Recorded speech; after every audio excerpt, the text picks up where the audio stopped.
तौबातुन्नासू है, ये तौबातुन्नासू, ये तौबातुन्नासू है, ये तौबातुन्नासू, ये तौबातुन्नासू है, ये तौबातुन्नासू, ये तौबातुन्नासू है, ये तौबातुन्नासू, ये तौबातुन्नासू है, ये तौबातुन्नासू, ये तौबा है नासू की, ये तौबातुन्नासू, ये तौबातुन्नासू है, ये तौबातुन्नासू।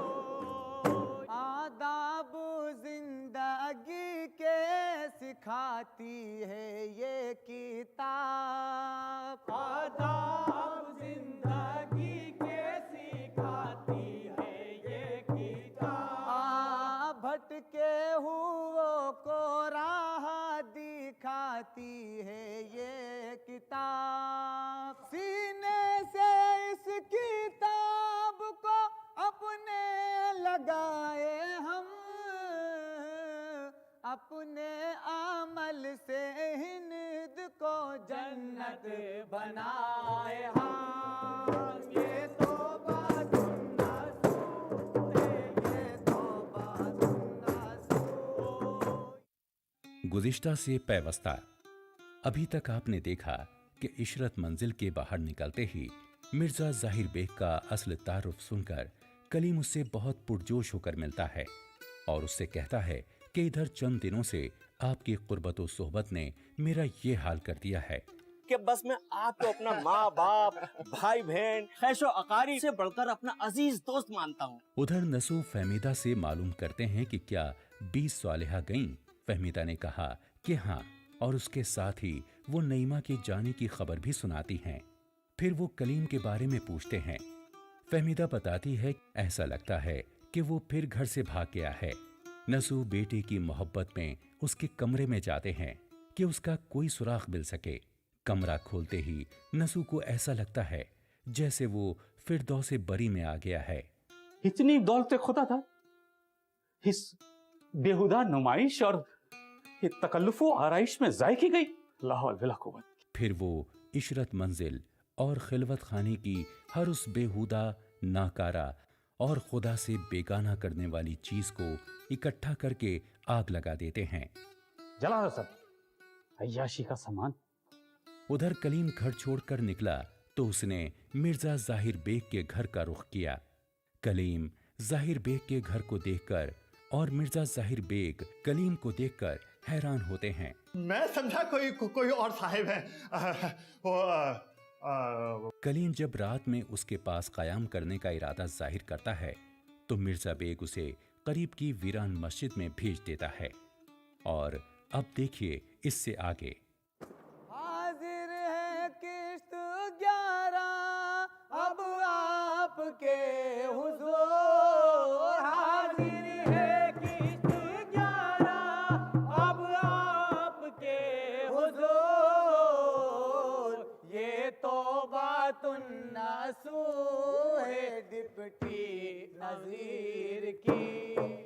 कलीम कोई पहर सवा पहर दिन चढ़े सोकर उठा तो देखता क्या है कि वो मस्जिद के फर्श पर पड़ा है।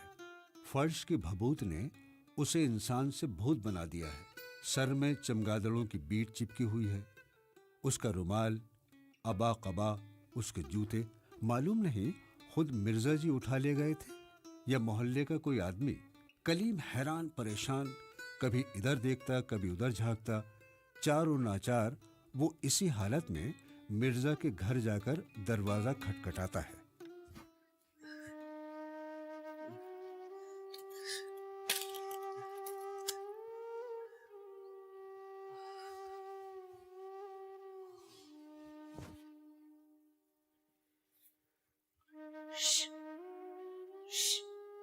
अरे मर गया क्या? अरे मर गया क्या? अबू भूत, अबू भूत, अबू भूत, गला दबा दे तुम्हारा। अबू भूत, अबू भूत, अबू भूत, भूत, भूत, भूत, भूत, भूत, भूत। क्या बोला उसने मुझे? भूत? क्या मैं भूत जैसा लगता हूं? नहीं नहीं, मैं नवाबजादा कलीम हूं, कलीम। ये मिर्जा बेग मुझे कहां छोड़कर चले गए? इस टूटी फूटी मस्जिद में?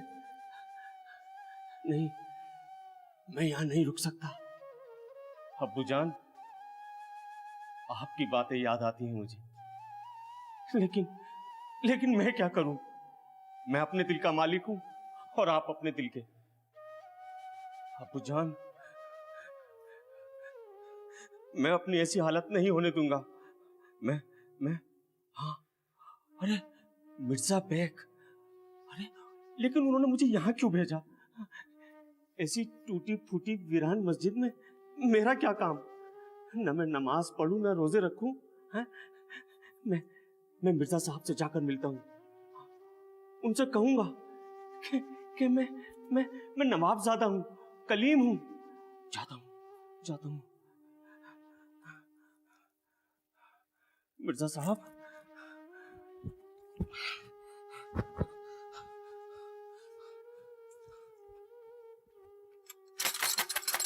दरवाजा खोलो, कोई है? मिर्जा साहब, मिर्जा साहब, पिछला वाला दरवाजा खोलो। कौन है?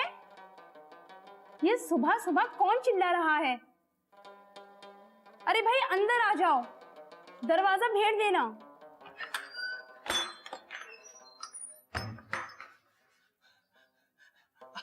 आदाब बेगम साहिबा, मैं बहुत परेशान हूँ। मिर्जा साहब हैं क्या?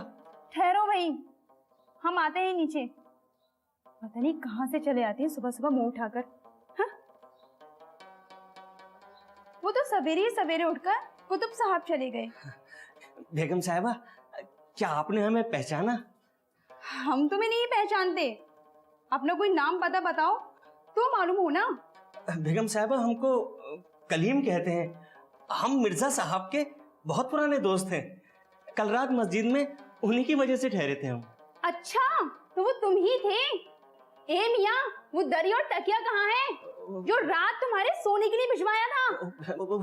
बेगम साहिबा, वो दरी तकिया गलती से वहीं रह गया। हम लाएंगे ना उसे। बेगम साहिबा, अगर आपकी इजाजत हो तो थोड़ी देर हम इंतजार कर ले मिर्जा साहब का यहीं बैठकर। हाय अल्लाह, ये बेशर्मी! एक तो दरी और तकिया लेकर चले गए, ऊपर से यहाँ बैठ के तुम इंतजार करोगे? जी। शक्ल से तो मुझे चोर नजर आते हो। चोर? सीधे सीधे बताते हो या नहीं? या बुलाऊं अभी किसी को? नहीं बेगम साहिबा, कैसी बातें कर रही हैं आप? हम तो नवाबजादे हैं, खलीम नाम है हमारा। हम चोर कहाँ हो सकते हैं? अरे जबरदस्त बेग, मुशर्रफ, अरे भाई जरा बाहर आओ, देखना कहीं आदमी चला ना जाए। नहीं, मैं अरे पकड़ो इसे। अरे चोर, अरे गरीब वालों, पकड़ो इसे। चोर जा रहा है, पकड़ो इसे। कलीम मिर्जा के घर से निकलकर भागा तो मोहल्ले वालों की मदद से जबरदस्त बेग ने उसे पकड़कर पुलिस के हवाले कर दिया।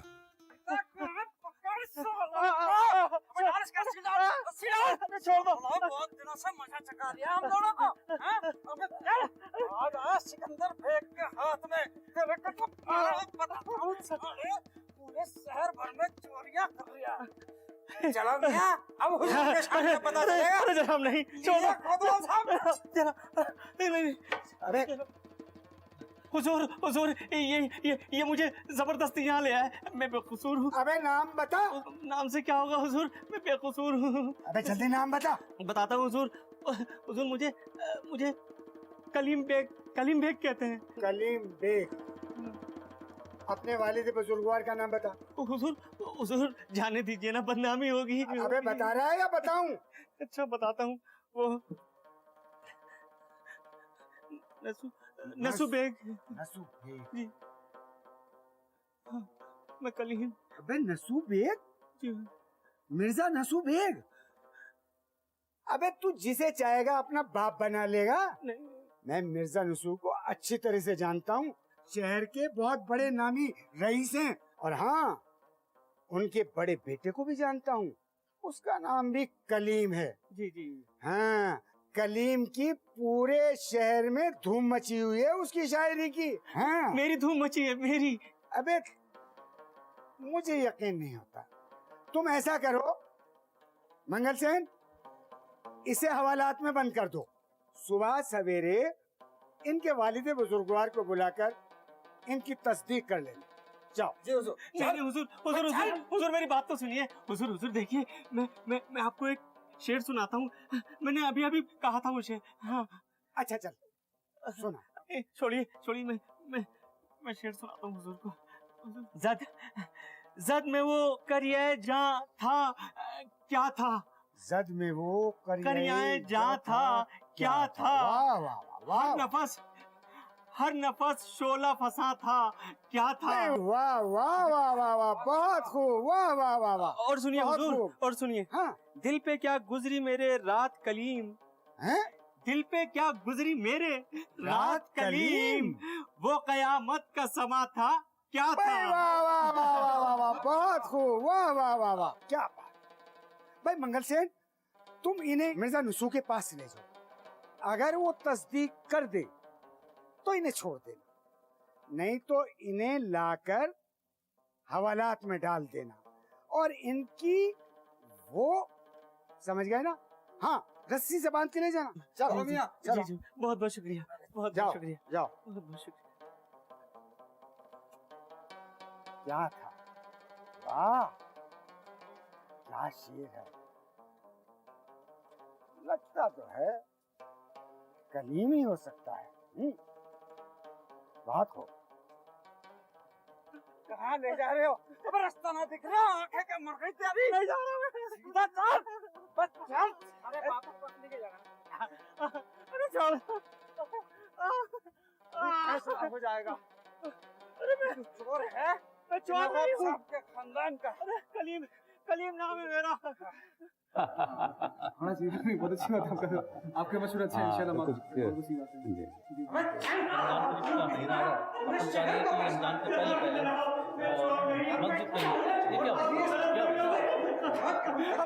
मुझे बचाइए। कलीम, हुजूर, ये शख्स आपके फर्जंद होने का दावा करता है, जरा पहचाने तो। जब हजरत नूह अपने बेटे को डूबते दम तक बेटा बेटा कहकर पुकारते रहे, तो मैं इसके फर्जंद होने से क्यों कर इनकार कर सकता हूँ। माफी चाहते हैं हुजूर। मियां, कलीम मियां के हाथ खोलो।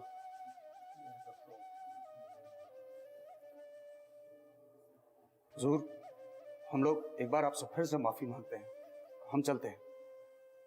क्यों कलीम, मैंने ऐसा क्या कसूर किया था कि तुमको मेरी तलत मनहूस तक देखनी गवारा ना हुई। वो शफकत जो इस वक्त मुझे इस बात के लिए मुहर्रिक हुई कि मैं तुम्हें सिपाहियों के पंजे से निजात दिलाऊं, वही शफकत मुझे इस बात के लिए मजबूर करती है और करेगी कि मैं तुम्हें ऐसी राह पर ना चलने दूं जो तुम्हारी अवधि हलाकत की मुझे। क्या हमेशा तुम्हारी खुशी, तुम्हारी रजा जुई मुझको मलहूस नहीं रही? मैंने सुना है कि तुम मुझे मजनू, दीवाना और मुख्तलुल हवास समझते रहे हो। मैं बावला, दीवाना, पागल से ही, लेकिन अगर कोई बावला तुम्हारी राह में पड़े कांटे देखकर तुम्हें आगाह करे तो क्या उसकी बात को ना सुनना, उसकी बात को ना मानना, उसकी फरियाद की तरफ मुल्तफित ना होना शिवाय दानिशमंदी है? कलीम, इंसान की खास तरह की खिलकत यानी उसका वजूद आकिल होना इस बात का तलबगार है कि जरूर उसके जिम्मे कोई बहुत बड़ी खिदमत और जवाबदेही है। बस इस खिदमत और जिम्मेदारी को दरियाफ्त करना शर्त इंसानियत है। कलीम माशाअल्लाह बड़े ज़हीन और अक्लमंद है। आपने जो फरमाया वो इन्होंने गिरे में बांध दिया है। अगरचे उम्र के हिसाब से कुछ लहू लहब में मुब्तला थे, पर अब आप उन्हें जवान सादे और मुत्तकी पाएंगे। अब्बा हुजूर, मैं चाहता हूं कि आप घर से मेरी चंद जरूरत की चीजें मंगवा दें ताकि मैं यहां से चला जाऊं। मेरी निस्बत इस घर में तुमको ज्यादा दिनों तक रहना है, फिर वो घर मेरा क्यों फर्ज कर लिया गया है?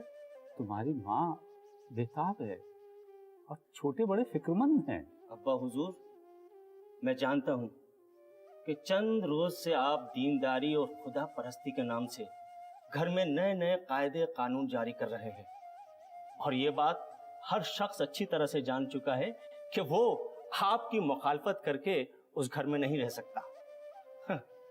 मैंने बहुत कोशिश की अब्बा हुजूर कि मैं अपनी मुखालफत आपके रूदरू पेश ना करूं, लेकिन आज इन सभी के सामने मैं आपकी आंखों में आंखें डालकर कहता हूं कि मैं इस तरह के कायदे कानून के हमेशा से खिलाफ रहा हूं और खिलाफ हूं। अगर किसी जोर जबरदस्ती की वजह से मैं अपनी आजादी को जारी नहीं रख सका या मेरी आजादी मर गई तो लानत है मेरी जिंदगी पर और तुझे मेरी जवानी पर। अब्बा हुजूर, मैं साफ साफ कह रहा हूं, मुझे मेरी आजादी चाहिए, बस मुझे मेरी आजादी चाहिए अब्बा हुजूर। नवाब साहब, ये कलीम मियाँ को क्या हो गया है? कैसी बातें कर रहे हैं? अजीब बात है, आजकल की औलाद को क्या हो गया, क्या बात कर रही हो, कुछ समझ में नहीं आता। इसका मतलब तुमने मुझे मनसब फितरी से मासूम किया? जी नहीं अब्बा हुजूर, आपने मुझे फर्जंदी से आग फरमाया है आपने मुझे। मैं नहीं रुकूंगा, इन लोगों के सामने अपनी बेइज्जती नहीं करा सकता। अपनी आजादी चाहिए मुझे, शेर की तरह जिया हूं, शेर की तरह रहूंगा अब्बा हुजूर। कलीम, कलीम!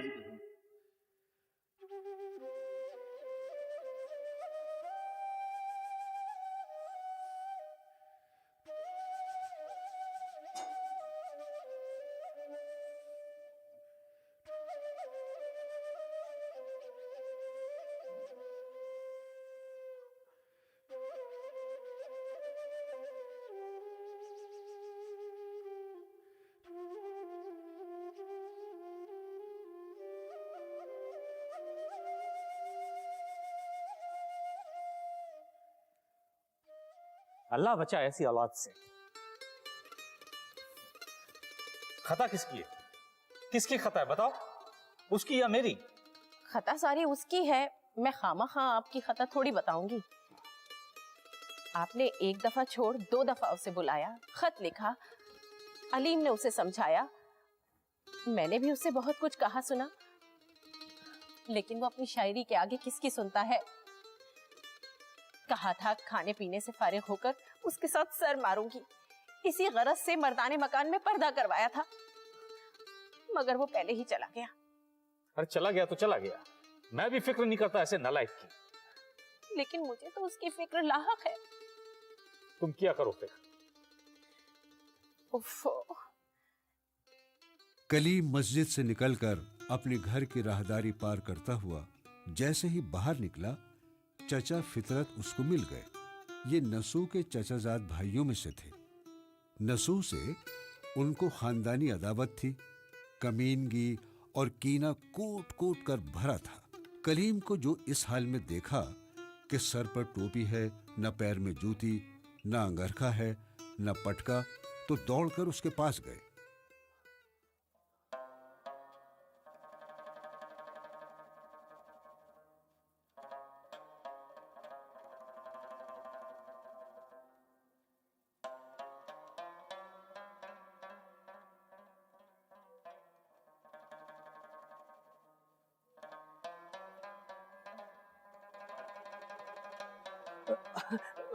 चाचा जान, आप खुश रहो मियां कलीम, तुमने अभी से एहराम हज बांध लिया। एहराम हज नहीं, एहराम हिजरत। मियां, तुम्हारी बगावत की खबर नुसरत मियां ने हमें पहले ही दे दी थी और हम तभी से तुम्हारा इंतजार कर रहे हैं कि तुम अभी निकल ही रहे होंगे। मियां, बचपन से हम तुम्हें जानते हैं। अरे हम तुम्हें नहीं पहचानेंगे तो भला कौन पहचानेगा? हम भी तुम्हारे चचा हैं। मियां, इस बात को सच समझना कि तुम लोगों की मुसीबत का ख्याल करके भाई हमारा तो घर भर बेचैन है। मियाँ ये तो सिर्फ खून का जोश है, वरना मिलना मिलाना तो कब का तर्क हो चुका। आना जाना मौकूफ, सलाम पयाम मजबूत, हमारा तो कुछ बस चलता नहीं। मुझे कहना तो नहीं चाहिए मगर ये सच है कि हम भी तुम्हारे अपने हैं। खुदा ना खास्ता तुम्हारे या भाई नसू के दुश्मन थोड़ी ही हैं। अरे मियाँ रिश्तेदारों में ही खटपट होती है, शिकवा गिला गैरों से नहीं अपनों से ही होता है। अब खैर छोड़ो, अगर तुम मुनासिब समझो तो शब को हमारे यहीं आराम करो, आखिर वो भी तुम्हारा अपना ही घर है। और मियाँ तुम्हारी चची तुम्हें बहुत याद करती है। आओ आओ, चलो चलो भाई चलो। फितरत ने कलीम को अपने घर ले जाकर खूब खातिरदारियां और नाजबरदारियां की। उसकी हाँ में हाँ मिलाकर उसकी खूब दिलजोई की। उसे अपने बाप से इंतकाम लेने पर कुछ इस तरह आमादा किया कि वो अहमक ये समझने लगा कि फितरत चचा और उसके घर वालों से बढ़कर उसका कोई खैर खा नहीं। मियाँ कलीम जी, तुमको यहाँ 3-4 हफ्ते हो गए। बिल्कुल। कैसा महसूस हो रहा है? बहुत अच्छा लग रहा है चाचा जान। अरे मियाँ हम तो पहले ही कहते थे तुम्हारी चाची तुम्हें बहुत प्यार करती हैं, बहुत ख्याल रखती है तुम्हारा। हाँ चाचा जान, प्यार तो आप भी हमें बहुत करते हैं, बहुत ख्याल करते हैं आप हमारा। लेकिन एक भाई मौसू है, कितना सख्त मिजाज आदमी है, तुम्हारी बिल्कुल भी परवाह नहीं करते। और सुना है मियाँ उन्होंने तो तुम्हारी किताबें तक जलवा दी हैं। छोड़िए चाचा जान, उनका जिक्र मत कीजिए। अब आप वो बताइए, आप क्या कहने वाले थे वो? अरे मियाँ गांव पर तुम्हारा नाम चढ़ा है, तुम उस पर दखल करो। लेकिन चाचा जान मैं तो सिर्फ इसमें फर्जी हूँ। अरे उसका सबूत? सबूत उनका कब्जा और दखल और उनके रुपए से गांव की खरीद। अरे मियाँ उनका कब्जा और दखल एन तुम्हारा कब्जा और दखल, और उनका रुपया एन तुम्हारा रुपया। अरे बाई ने रसीद तुम्हारे नाम से दी है, गांव में पट्टा और कबूलियत तुम्हारे नाम से होता है। अगर ऐसा ही इसमें फर्जी का हक अगर मुझे हासिल होता तो दिखाता। चाचा जान फर्ज कीजिए आपको हासिल है। अरे मियाँ क्यों कर फर्ज कर लूं? जैसे तुम इसमें फर्जी हो ठीक वैसा ही फर्जी बैनामा हमारे नाम करो तो अलबत्ता फर्ज कर सकता हूँ। अगर मिल्कियत फर्जी का बैनामा कुछ भी कारआमद हो सकता है तो गांव की क्या हकीकत है चाचा जान? मैं तो सल्तनत रोम का बैनामा आपके नाम लिख दूं। अरे मियाँ लेकिन गांव कितने पर बेकरोगे? फर्ज कर लीजिए किसी भी फर्जी कीमत पर। अरे अंदाजा भी? अंदाजा मान लीजिए 100 रुपए। अरे तो हमसे 1000 नगद लीजिए मियाँ। सच? अरे 16 आने सच। अरे तो चाचा जान समझ लीजिए दिया।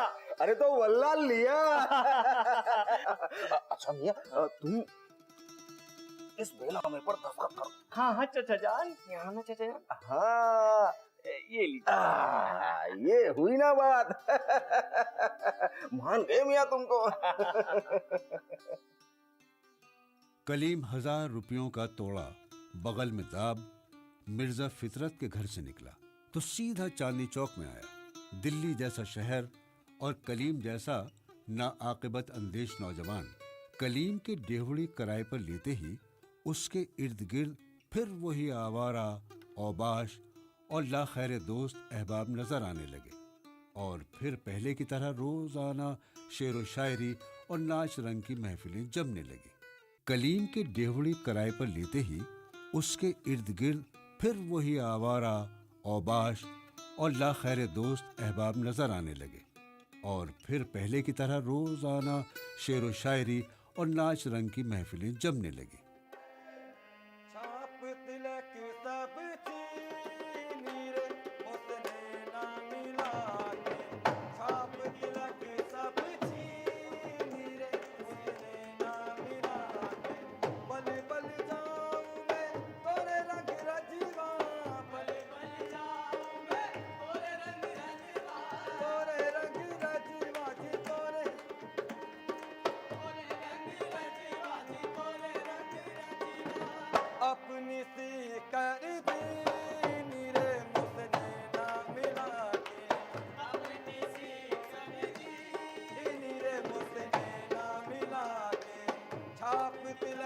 सब छीन रे उसने ना मिला के छाप दिया के सब छीन रे उसने ना मिला के उसनो निजाम पे बल बल जाऊं उसनो निजाम पे बल बल जाऊं बल बल जाऊं जी बल बल जाऊं बल बल जाऊं जी बल बल जाऊं मत वाली कर दी रे उसने ना मिला के मत वाली कर दी रे उसने ना मिला के छाप तिलक सब छीन रे उसने ना मिला के छाप तिलक सब छीन रे उसने ना मिला के गोरी गोरी बैया में हरी हरी चूड़ियां गोरी गोरी बैया में हरी हरी चूड़ियां हरी हरी चूड़ियां जी हरी हरी चूड़ियां हरी हरी चूड़ियां भैया पता ने हरी सब तिलक सब छीन रे मुझे ना मिला के सब तिलक सब छीन रे मुझे ना मिला के वाह वाह उस्ताद वाह 3 महीने का अरसा भी नहीं गुजरा था कि 1000 की रकम हवा हो गई, बल्कि अपनी शेख खोरी, फजूल खर्ची और इसराफ की वजह से वो बाजार का मकरूज हो गया और सुबह और शाम तकाजे शुरू हो गए। कलीम को भी एक ही रास्ता नजर आया कि वो रात के अंधेरे में चुपके से फरार हो जाए। लेकिन उस रात, जबकि वो रात के पिछले पहर डेवड़ी से फरार हो रहा था, तो जिन मुलाजमीन की तनख्वाहें कलीम पर वाजिबुल अदा थीं, उन्होंने उसे पकड़ लिया और वो एक बार फिर हवालात में पहुंच गया। हैरत की बात है कि चंद दिनों में ये शख्स फिर से अंदर है, वरना इनके खानदान में 7 पुश्तों में किसी ने आज तक यहाँ के दरवाजे नहीं देखे, और इसे देखो कुछ ही दिनों में फिर से अंदर है। हाँ सिकंदर बेग, ये सब सोहबत का असर है, शायरी ही तो सब कुछ नहीं। सिकंदर बेग, जब औलाद को कैद होती है ना, तो माँ बाप को उम्र कैद होती है। ये सलाखें नजर आती हैं, मगर वो सलाखें नजर नहीं आती। कलीम को बाजार का नादहिंद होने की वजह से अदालत में पेश करने के लिए पुलिस रस्सियों में जकड़ कर ले आई। इतना सब कुछ हो जाने पर भी कलीम अपने किए पर पशेमान नहीं हुआ। उसने अदालत में बाप की सूरत देखी तो उसकी अय्याराना फितरत ने एक बार फिर अपने बाप को बेवकूफ बनाने की साजिश कर डाली। उसे बखूबी मालूम था कि अगर वो बाप के सामने अपनी गलतियों पर निदामत का इजहार करेगा और उनसे अपनी नाफरमानी और सरकशी की मुआफ़ी मांगेगा, तो उसके वालिद उसे फौरन माफ कर देंगे।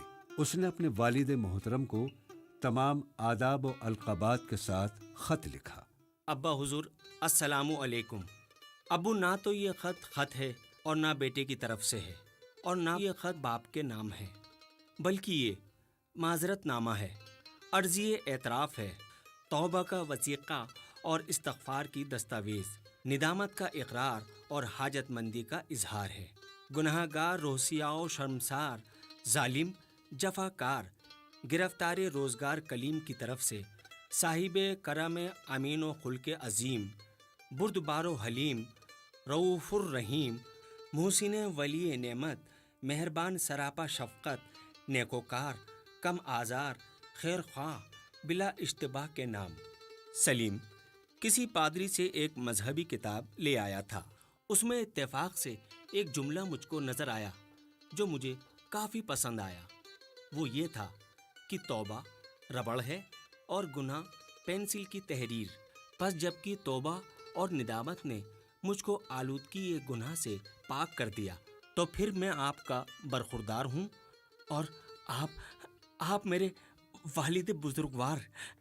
मुझको आपसे हर तरह का दावा और आपको मुझसे हर किस्म की तवक्को है। 700 रुपए के एवज में इस वक्त मेरी जान पर बनी है अबू। आप मुझको अगर लिल्ला सदका ज़कात खैरात जानकर ना दें तो कर्जाए हसना दे दें। हाँ अबू, कैदी को छुड़ाने, गुलाम को आज़ाद कराने का सवाब आप पर मख्फी नहीं है। अगर अबू रुपए कल तक नहीं आए तो मेरी जिंदगी दुश्वार हो जाएगी, जीना मुहाल हो जाएगा अबू मैं कहीं का नहीं रहूंगा, अबू मैं कहीं का नहीं रहूंगा। कलीम इस हाल में भी बाप से न चूका। जरूरत 500 की थी और मंगवाए 700 रुपए। 500 रुपए देकर रिहाई पाई और बाकी 200 रुपए में खड़े खड़े सामान्य सफर खरीद कर उसी वक्त दौलताबाद का रास्ता पकड़ा। उधर नईमा का अपनी खाला और खालाजाद बहन के साथ उसके घर में क़याम मुबारक साबित हुआ।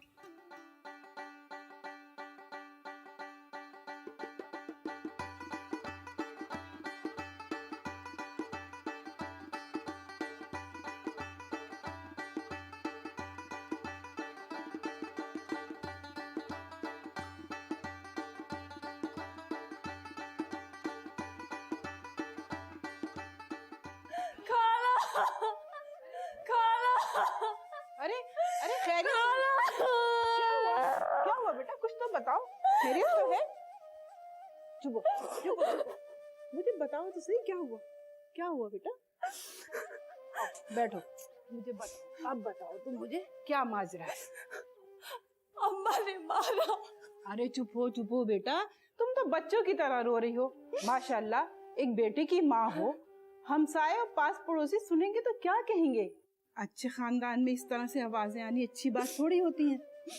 और हाँ, ये तो बताओ कि स्वालिहा तुमसे मिलने गई थी, वो कहाँ है? सालिया पीछे वाली डोली में आ रही है, मैं चुपके से चली आई।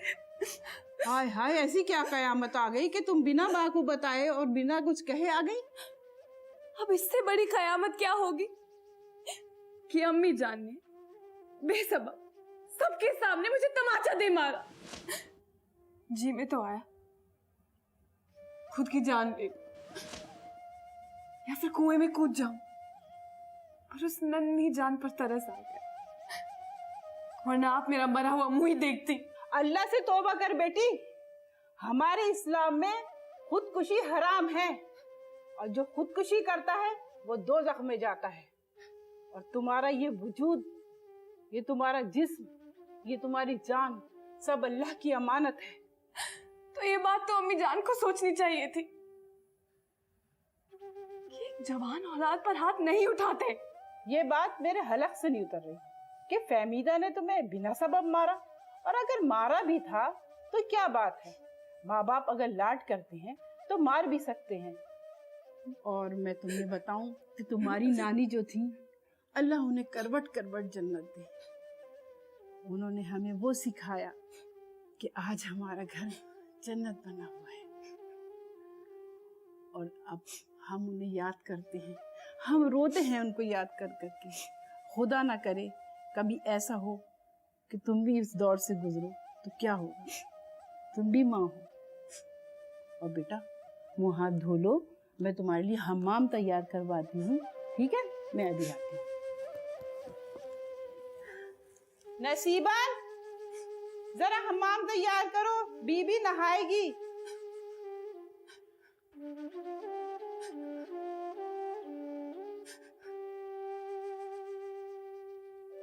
नईमा ने जब अपनी खाला के घर का दीनदाराना माहौल देखा, वहां का रहन सहन और अदब आदाब देखे, तो उस पर भी उनका रंग चढ़ना शुरू हुआ। जब उसने देखा कि खाला के यहाँ नमाज की पाबंदी और वास की मजलिसों के इल्तिजाम के बावजूद लोग कितने खुश और शाद रहते हैं, तो उसकी आंखें खुल गईं। उसे लगा कि उसके अम्मी और अब्बू गलत नहीं थे और वो हंसी खुशी घर लौट आई।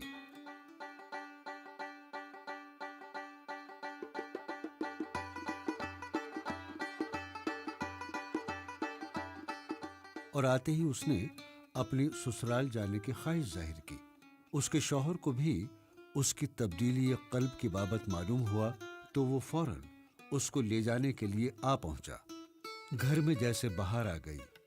एक बार फिर हवेली में नईमा के निकाह का सा माहौल था। बेगम कौन से दुपट्टे रंगाने आई हो?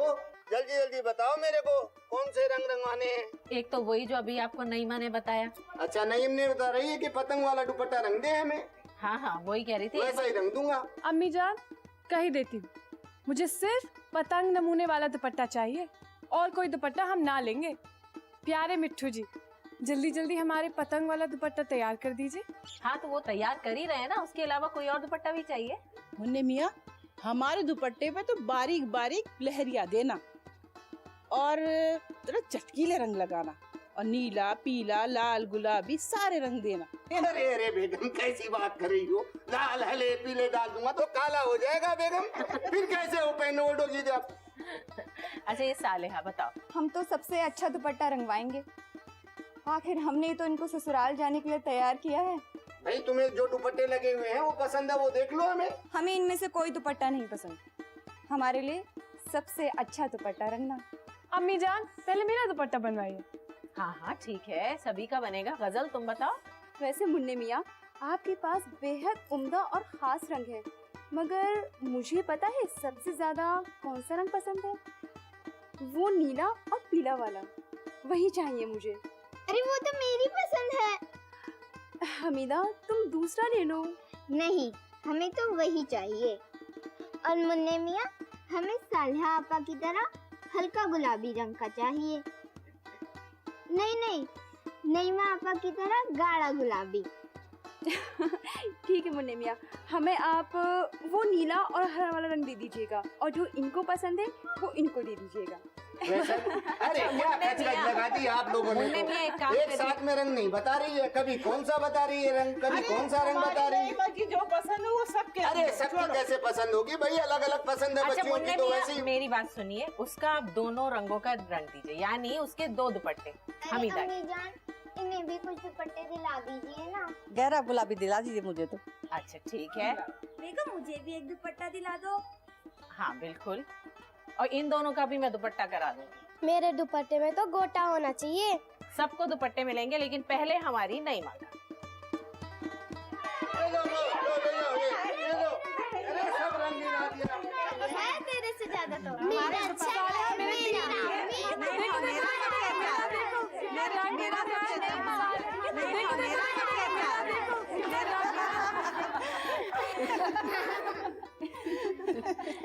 रंजन, कि अब बहुत बहुत दिन में तेरी सूरत देखना नसीब होगी, लेकिन खुशी है कि अब अपने घर में सुख से रहेगी। मुन्ने का ध्यान रखना।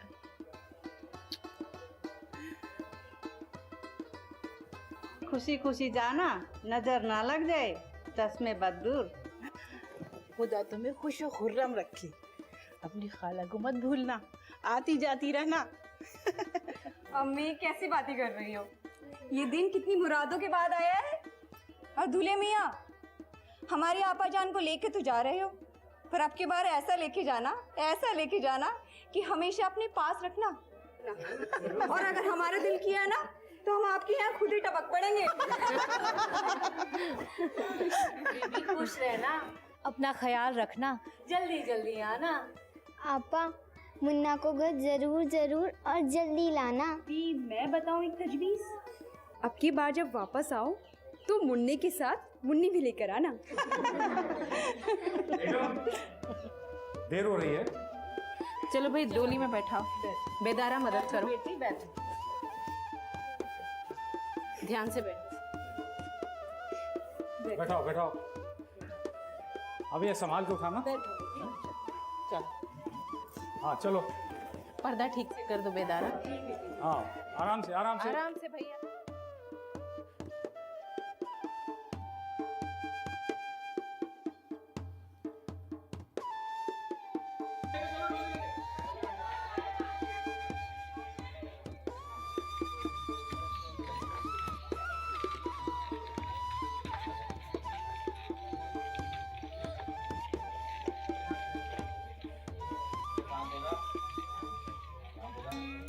दौलताबाद छोटी सी हिंदुस्तानी रियासत थी जिससे 5 लाख सालाना का महासिल हासिल होता था।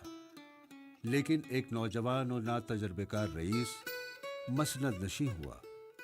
खुशामदी सलाहकार लुच्चे मुसाहिब मौका पाकर जमा हो गए और उस रियासत को छोटा लखनऊ बना दिया। गरज कलीम दौलताबाद पहुंचा। मध्य रईस में कसीदा तो उसने सफर में ही कहना शुरू कर दिया था। गरज वो अगले ही दिन अर्ज हाल के लिए दरे दौलत पर हाजिर हुआ।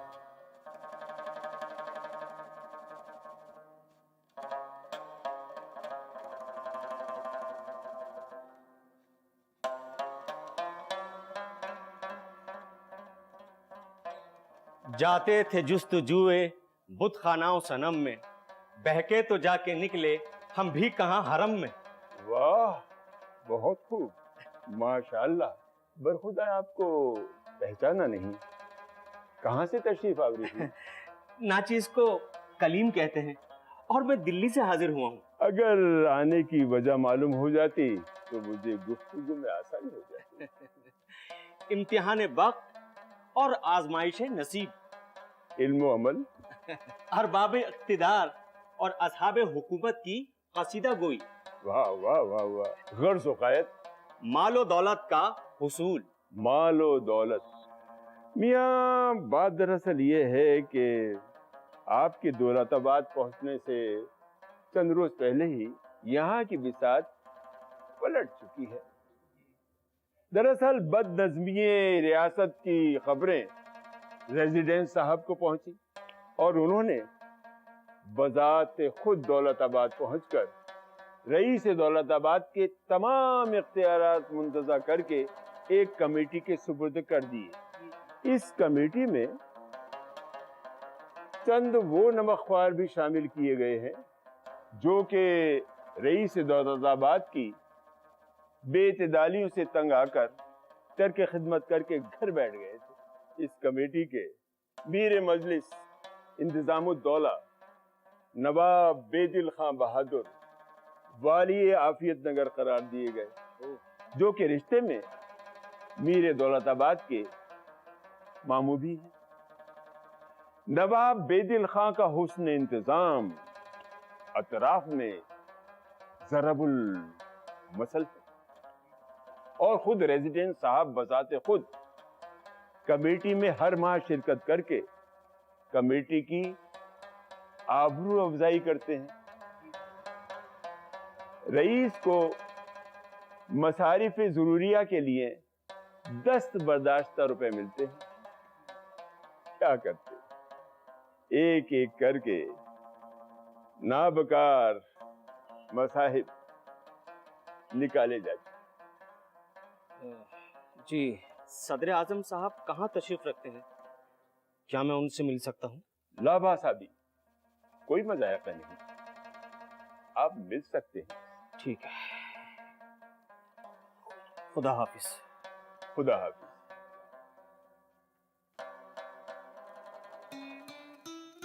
जब असल सूरत हाल कलीम पर वाज़ेह हुई तो उसके सारे ख्वाब चकनाचूर हो गए।